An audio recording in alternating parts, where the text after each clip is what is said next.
Hello everyone, আসসালামু আলাইকুম। কেমন আছেন আপনারা সবাই? আলহামদুলিল্লাহ, আমি তো অনেক ভালো আছি।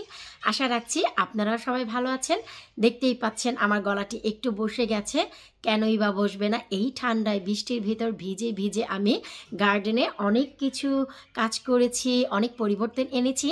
তো অনেকেরই প্রশ্ন যে সারা সামার ভরে আপনারা আমার গার্ডেন দেখেছেন, উইন্টারে কোন পজিশনে এসে আমি আমার গার্ডেনটি রেখে দেই বা কিভাবে রাখি, তা আজ আমি আপনাদের সাথে শেয়ার করব। তার সাথে সাথে আমি শেয়ার করব 2024-এর জন্য আমার গার্ডেনে একটি পার্মানেন্ট অনেক বড় চেঞ্জেস আমি নিয়ে এসেছি। প্লিজ আপনাদের কাছে রিকোয়েস্ট, ভিডিওটি শুরু থেকে শেষ পর্যন্ত না টেনে দেখার অনুরোধ জানাচ্ছি। আর ভিডিওটি ভালো লাগলে অবশ্যই ফ্রেন্ডস ফ্যামিলির সাথে শেয়ার করবেন, বেশি বেশি করে, এতে করে সবাই উপকৃত হবে। ভিডিওর শেষে আমি শেয়ার করব আমার গার্ডেনের হিউজ পরিবর্তন। তবে তার আগে চলুন আমি আমার গার্ডেনটি কিভাবে সর্ট আউট করলাম, কিভাবে রাখলাম, তার একটি ছোট্ট খাট্ট ওভারভিউ আপনাদের সাথে আমি শেয়ার করি।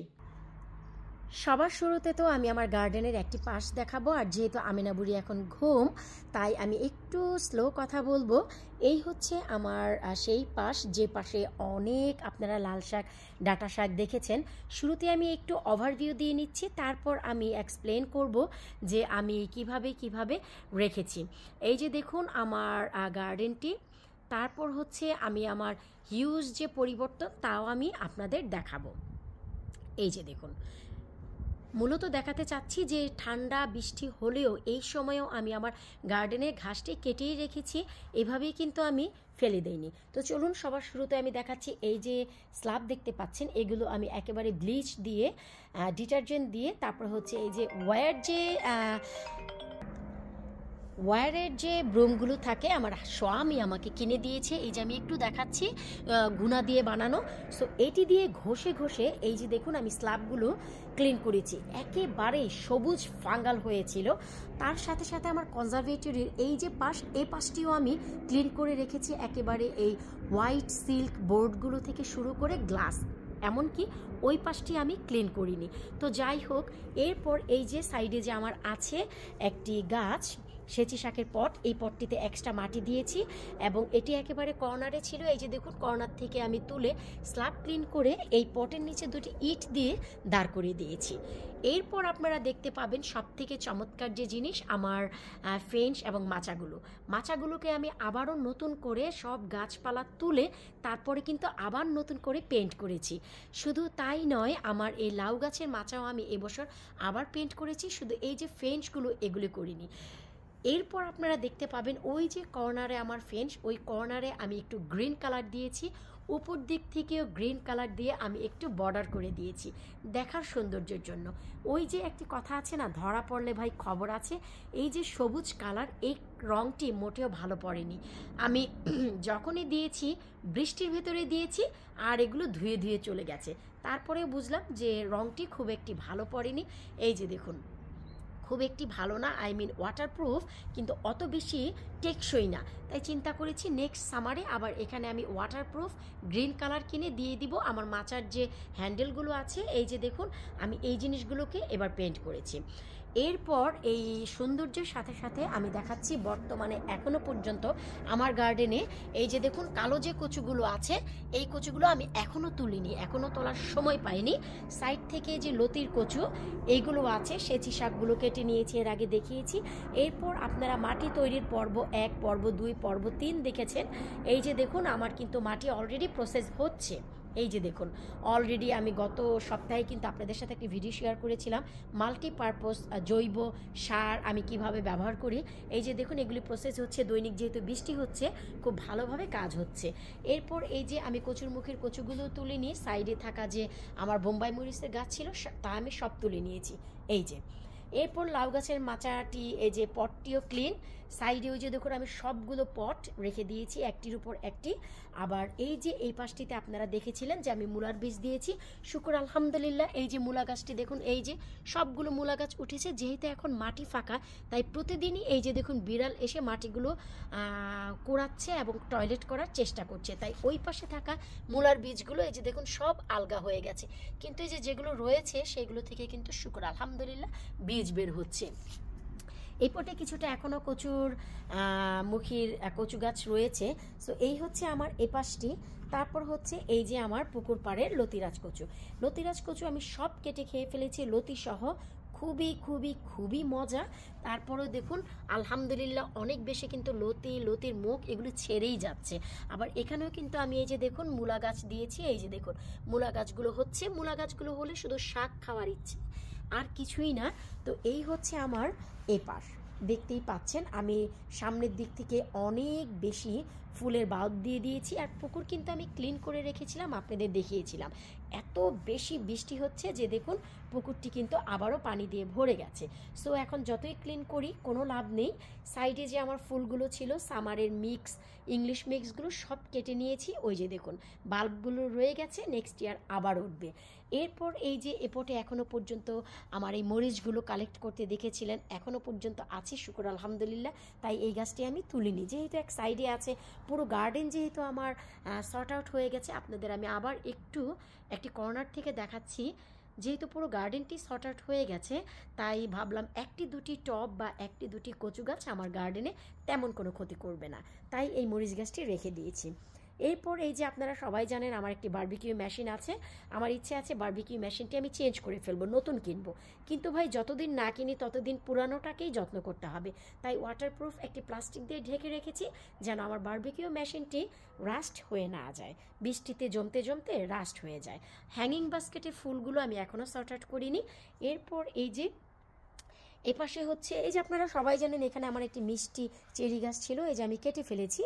এই যে দেখুন এরপর ওই যে লাউ গাছের মাঝামাঝিও কিন্তু একটি আমার চেরি গাছ ছিল, তো সেটিও আমি কেটে ফেলেছি। ইনশাল্লাহ 2024 আল্লাহ যদি বাঁচিয়ে রাখে লাউ গাছে দারুণভাবে রোদ এবং আলো বাতাস পাবে, কারণ মাঝখানে থাকা চেরি গাছটি অনেক আঘাত আনতেছিল, লাউ গাছগুলোতে আনতেছিল। ও আল্লাহ কি হয়ে যায় মাঝে মাঝে। তো এই যে দেখুন পেয়ার গাছটিও কিন্তু পেছনের গাছকে ছায়া ফেলে, আলো বাতাস দিতে দেয় না, চেরি গাছটিও তাই করতো, তাই তুলে ফেলেছি। যাই হোক, এরপর এই যে আমার চকাই গাছটি কেটে নিয়েছি, তারপরে একটি দুটি করে পাতা বের হচ্ছে। এখানে টব আমি এভাবেই রেখে দিয়েছি। এই যে গাজরগুলো এখনও আমার তোলার একেবারেই সময় হয়নি, এখনও এই যে দেখুন গাজরগুলো মাটি উপড়ে উপড়ে কিন্তু এই যে উঠছে। অবশ্যই এর একটি ভিডিও আমি আপনাদের সাথে শেয়ার করব ইনশাল্লাহ। এরপর এই যে আমি এখানে যে একটি ট্রেলিস দিয়েছিলাম, আসলে রোদের জন্য অনেক সময় কিছুটা ফগি লাগে ক্যামেরা, তো এই যে দেখুন এখানে যে ট্রেলিস দিয়েছিলাম, ট্রেলিসটি কিন্তু আমি পেন্ট করে দিয়েছি, কারণ এটি খুলে রাখলে এত পাতলা, এগুলো হেভি না, খুলে রাখলে হয়তো বা আবার নেক্সট ইয়ার লাগাতে কষ্ট হবে। তাই একটি আমি ওয়াটারপ্রুফ পেন্ট দিয়েছি, এক কোটিং দিয়েছি, যেন কিছুটা সুরক্ষিত থাকে, নেক্সট ইয়ার আবার দিয়ে দিব। আর এই যে আমার কচুর মুখের কচুগুলো, এইগুলো আমি কি করেছি, এই পটটি আমি ধরে এই কর্নারে নিয়ে এসেছি। আপনারা সবাই জানেন এখানে কিন্তু আমার কালো আঙ্গুরের গাছটি ছিল, তাই আমি এখানে নিয়ে এসেছি। আর এই যে স্ল্যাবগুলো সব কিন্তু আমি ধুয়েছি সেই গুণার তার দিয়ে। দেখুন কত ফাঙ্গাল হয়েছিল, সবগুলো বেশিরভাগই চেষ্টা করেছি উঠিয়ে ফেলতে, শুকালে এগুলো একেবারে সাদা ফকফকা থাকে। কচুর মুখের কচুগুলো আমি খাবো। তারপর এই যে আমাদের যে স্লাইডটি বাচ্চাদের আমি স্ল্যাবের উপর উঠিয়ে রেখেছি, কারণ যখন ঘাসের উপর থাকে এই যে দেখুন ঘাসগুলো কিন্তু সেখান দিয়ে হতে চায় না। তারপর হচ্ছে পেছনে থাকা আমার স্ট্রবেরি একেবারেই মরছিলই না, তাই স্ট্রবেরিগুলো তুলে আমি এই যে কাজ করেছি, গাছগুলো নিজেই আমি নাইফ দিয়ে কেটে সাইডে পট রেখে দিয়েছি। এরপর এই যে কালো আঙ্গুরের গাছটি আমি এখানে রেখেছি। নেক্সট ইয়ার ইচ্ছে আছে এটিকে বাহিরে এমন কোথাও সেট আপ করবো, কারণ অনেক বেশি ডগা পাতা ছাড়ে, তো এখনও জানি না কোথায় রাখবো। গুজবেরি গাছটি এখনও মরেনি। এপাশে স্ল্যাবগুলো আমি ধুয়েছি, কিন্তু গুণার তার দিয়ে ধোয়া হয়নি, এগুলো নর্মাল ব্রাশ দিয়ে ধুয়েছি, তাই ততটা ক্লিন হয়নি। আমি এগুলো করবো মেবি ডিসেম্বরের শুরুর দিক থেকে, কারণ তখন স্ল্যাব অনেক বেশি ভিজা থাকে, ডাম্প থাকে, ক্লিন করতে ইজি হয়। আমার ছেলের আপেল গাছটি এই যে দেখুন এখনও পর্যন্ত টিকে আছে। তারপর এই যে গন্ধরাজ ফুল গাছে কি বলে আমি, সন্ধ্যা মালতী সাদা পিঙ্ক ফুটেই যাচ্ছে। এই পটটি ফুটো ছিল না, তাই এই যে দেখুন বৃষ্টির পানিও জমছে। আমার এই যে আরও একটি ঘরে থাকা মানকচু গাছ, এটি আমি এই যে বাইরে রেখে দিয়েছি, জানি না ঘরে নিব কিনা, কোনো জায়গা নেই, কোনো জায়গা নেই। এই যে পটগুলো সব খালি করে আমি একটির উপর একটি রেখেছি। এখানেও মরিচ গাছটি আমি এখনও ফেলে দিইনি, মায়া লাগে। তো এখন চলুন এপাশেও আমি কিছুটা চেঞ্জ এনেছি, আপনাদের সাথে আমি শেয়ার করব। এই যে এপাশে অনেক আপনারা পালং শাক দেখেছিলেন, পালং শাকগুলো তুলে এই যে আমি নতুন করে ধনিয়ার বীজ দিয়েছি। এই যে দেখুন একটি দুটি করে ধনিয়া গাছ বের হচ্ছে। এই যে ইনশাল্লাহ আশা রাখছি ঠান্ডায় বের হবে। কিছুটা রসুনের কোয়া দিয়েছিলাম, এই যে দেখুন রসুনের গাছও বের হচ্ছে আলহামদুলিল্লাহ। তারপর এই যে এখানেও ধনিয়া পাতা বের হচ্ছে। ভিডিওটি একটু বড় হয়ে যাচ্ছে, প্লিজ আমি চেষ্টা করছি একটি কর্নার থেকে আপনাদের সব কিছু শেয়ার করতে। এই সেই পট যেখানে আমার করলার গাছ ছিল, এবং এই সেই জায়গা যেখানে আমার অজস্র করলা আপনারা দেখেছিলেন, ভুরি ভুরি করলা। আমি কিন্তু অনেক সফল করলার ভিডিও আপনাদের সাথে শেয়ার করেছিলাম। এরপর এই যে ড্রামটি দেখতে পাচ্ছেন, এই ড্রামটি আমি 5 বছর পর ক্লিন করলাম। ক্লিন করে একেবারে এমটি করে সাবান টাবান দিয়ে ক্লিন করে আবার নতুন করে এখন বৃষ্টির পানি দিয়ে ড্রামটি পুরো ভরেছি। কারণ আমি যখনই বীজ জার্মিনেট করি তখন কিন্তু এই পানিটিই ব্যবহার করি। Excuse me. তারপর এই যে এটি ছিল হচ্ছে আমার ধুন্দুল গাছের পট, আর এই যে আলু গাছের পটটি এটি হচ্ছে ছিল আমার ওই পেছনে স্ল্যাবে আমি নিয়ে এসেছি। কারণ সামনের দিকে যখন গাছ থাকে তখন পেছনের দিকে অনেক বেশি লোক আফটার করতে পারি না। আমি এই যে বড় বড় পটের নিচে ইট দিয়েছি, এই যে একটু দেখাচ্ছি দেখুন, ইট দিয়ে দাঁড় করিয়ে দিয়েছি যেন নিচের দিকে মাটি না জমে, পানি না জমে। আমি এখনই করে রেখেছি নেক্সট ইয়ারের জন্য, যেন আমার জন্য ইজি হয়। আর এখানে আমি এমন একটি গাছ দিব যেন লোক আফটার করতে না হয়, আর এই গাছটি বেয়ে বেয়ে যেন ওই যে সাইড থেকে আমি গ্রিলের মতন করে দিয়েছি ট্রেলিস প্লাস্টিকের, যেন ওইখানে যেতে পারে। তাই আমি এখনও জানি না কি গাছ দেব। এই পটটি আমি এখানে এই জন্য এনে রেখেছি যেন এই দুটি পট একসাথে করে আমি এখানে সিম গাছ লাগাতে পারি আর সিমের মাচা দিতে পারি। অবশ্যই শেয়ার করব। আর ওই যে দেখতে পাচ্ছেন সাইড থেকে সবগুলো পট, এই সবগুলো পটে ছিল আমার বেগুনের গাছ। কোথায় আমার সেই বেগুন গাছ, আর কোথায় এই এতগুলো পটের মাটি? সবগুলো মাটি কিন্তু এখানে ফাঁকা আছে, সবগুলো পট কিন্তু ফাঁকা আছে, কোনো মাটি নেই। এপাশেও আমি ক্লিন করেছি। এপাশে কিন্তু আমার একটি ট্রলি ছিল যেখানে মাটি আদান প্রদান করা হয়, লোহার বড় ট্রলি, তা আমি বাহিরে রেখেছি ট্রাম্পোলিনের ওই পাশে। আমি ওটি আর গার্ডেনে রাখবো না, বাহিরেই রাখবো সেট আপ করে। আর এই যে দেখুন সবগুলো জিনিস, এই যে সিমের মাচা, এগুলোও কিন্তু সিম ছিল, আমার থাই করলা ছিল। দেখুন আমি কিন্তু সব কিছু সর্ট আউট করেছি। এই হচ্ছে আমার কনজারভেটরির পাশে যে জায়গা, সেই জায়গাটি। তো এখন হচ্ছে আমার গার্ডেনের হিউজ যে পরিবর্তন তা আপনাদের সাথে শেয়ার করা। তো এই যে এত বড় পট দেখতে পারলেন এতগুলো, এই পটের মাটিগুলো কোথায় গেল? তো চলুন আমার গার্ডেনের সব থেকে হিউজ যে পরিবর্তন আমি নিয়ে এসেছি পার্মানেন্ট, সেইটার সাথে আপনাদের পরিচয় করিয়ে দিই। অবশ্যই ভিডিওর নিচে কমেন্ট করতে ভুলবেন না এই পরিবর্তনটি আপনাদের কেমন লেগেছে। যদি ভালো লাগে সবাই সবার গার্ডেনে অ্যাপ্লাই করে দেখতে পারেন। এই হচ্ছে আমার বিশাল আকারের 25-25.5 ফিট কনজারভেটরি, হিউজ বড়, আপনারা সবাই জানেন। তো আমার এই কনজারভেটরির এই পাশেও যেমন স্ল্যাব, ঠিক অপোজিট পাশেও কিন্তু স্ল্যাব ছিল। সেই স্ল্যাবগুলো এখন কোথায় চলে গেল? চলুন আমি আমার পরিবর্তনের দিকে আপনাদের নিয়ে যাচ্ছি। এই যে দেখতে পাচ্ছেন আমার সাইট, যেখানে আপনারা অজস্র বেগুনের গাছ দেখেছিলেন। তো এই যে স্ল্যাব আপনারা দেখতে পাচ্ছেন, এ পাশে কিন্তু স্ল্যাবই আছে, আর এই পাশ থেকে স্ল্যাবগুলো তুলে আমি যে কাজ করেছি, মাটি কুপিয়ে এখানে অনেক বেশি ডিপ গর্ত করে আমার হাজব্যান্ড আমাকে এই হাউস সিস্টেমটি করে দিয়েছে।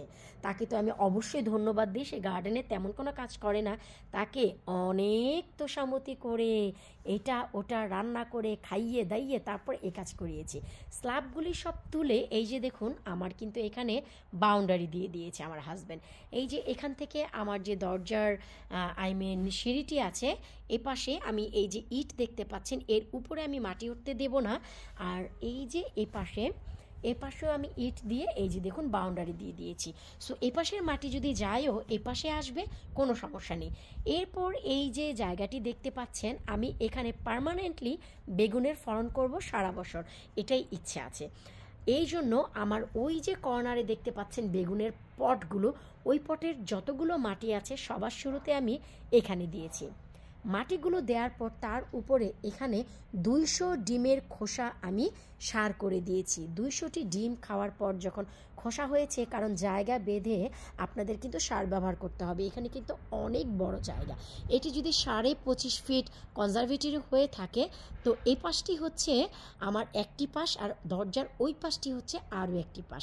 সো 12.5 ফিট জায়গা কিন্তু এখানে। সো 1-2টি ডিমের খোসা দিলে হবে না, 200টি ডিমের খোসা আমি দিয়েছি। তার উপরে দিয়েছি এখানে আমি প্রায় 60টি টি ব্যাগ চা পাতা ছিঁড়ে দিয়েছি। সর্বশেষে এখানে আমার এই যে গার্ডেন, এই গার্ডেনের যে সর্বশেষ ঘাস আমি কেটেছি, এর আগে কিন্তু আমি এই যে লাউ গাছের মাচার নিচে ঘাস ফেলে পচিয়েছি। আপনারা সবাই জানেন আমার গার্ডেনে যত লাউ শাক, কুমড়া শাক, যত অবশিষ্ট শাক ছিল সব কিন্তু আমি প্লাস্টিকে দিয়ে পচিয়ে মাটি তৈরির পর্ব 3 আপনারা দেখেছিলেন সেখানে দিয়েছি। এরপর পরবর্তী যে গার্ডেনে ঘাস কেটেছি তা আমি এখানে দিয়েছি। সো এখন আপনারাই বলুন এই যে আমার এই পরিবর্তনটি আপনাদের কেমন লাগছে। আর এই যে জায়গাটি দেখতে পাচ্ছেন সামনের দিকে, এখন আমি এই সামনের দিকে টিউলিপের বাল্ব দিয়ে দিব। বিভিন্ন হরেক রকম যে টিউলিপগুলো আছে, toxic tulip, Rohtas, normal tulip, তারপরে হচ্ছে মেরি টিউলিপ, অনেক ধরনের টিউলিপ যখন ফুটবে আমি আপনাদের সাথে পরিচিতিও করিয়ে দিব। তো এখন চলুন আমরা আমাদের যে মূল গার্ডেন তা একবার চক্কর দিয়ে আসি। এই যে আমার বেগুনের গাছ, পার্মানেন্টভাবে এখানে আমি সারা জীবন বেগুন লাগাবো, এটাই আমার বর্তমান আশা। বেগুন গাছ যত বড়ই হোক আমার এই কনজারভেটরি থেকে এত বেশি উপরে উঠবে না। আমি চাচ্ছি না এমন কোনো গাছ লাগাই যেন আমার কনজারভেটরির এই গ্লাসটি টাচ করে, তাহলে কিন্তু ঘরের ভিতর থেকে কিছুটা আলো ডিস্ট্রাক্ট হবে। তাই আমার এই যে বোর্ডগুলো রয়েছে, উইন্ডো সেলগুলো এই পর্যন্তই যেন হয়। আর তার জন্য বেগুন গাছ আর মরিচ গাছ যথেষ্ট, এখানে অতিরিক্ত হলে ডাটা গাছ। এরপর এই যে দেখুন আমি একটু ক্যামেরাটি ঘোরাচ্ছি, আমি কিন্তু আমার গার্ডেন একেবারেই ঘাস কাটা থেকে শুরু করে সমস্ত সব কিছু ক্লিন করে রেখেছি। আপনারা দেখতেই পাচ্ছেন আমার গার্ডেনে বর্তমান এখন মাচাগুলো কিন্তু সুন্দর করে আমি রেখেছি, এবং কচু গাছ ছাড়া তেমন আর কোনো গাছ কিন্তু আমার গার্ডেনে নেই। এই যে দেখুন, তো এই যে কাজগুলো এগুলো হচ্ছে বর্তমানে আপনারা যেদিন ভিডিওটি এখন দেখছেন, বর্তমানে আমার গার্ডেনের এই অবস্থা। হয়তোবা আমি অফ ক্যামেরায় কখনো কচুগুলো কেটে নিয়ে খেয়ে ফেলবো, ডিপ ফ্রিজ করবো, অথবা অবশ্যই আপনাদের সাথে স্টেপ বাই স্টেপ আমি শেয়ারও করব।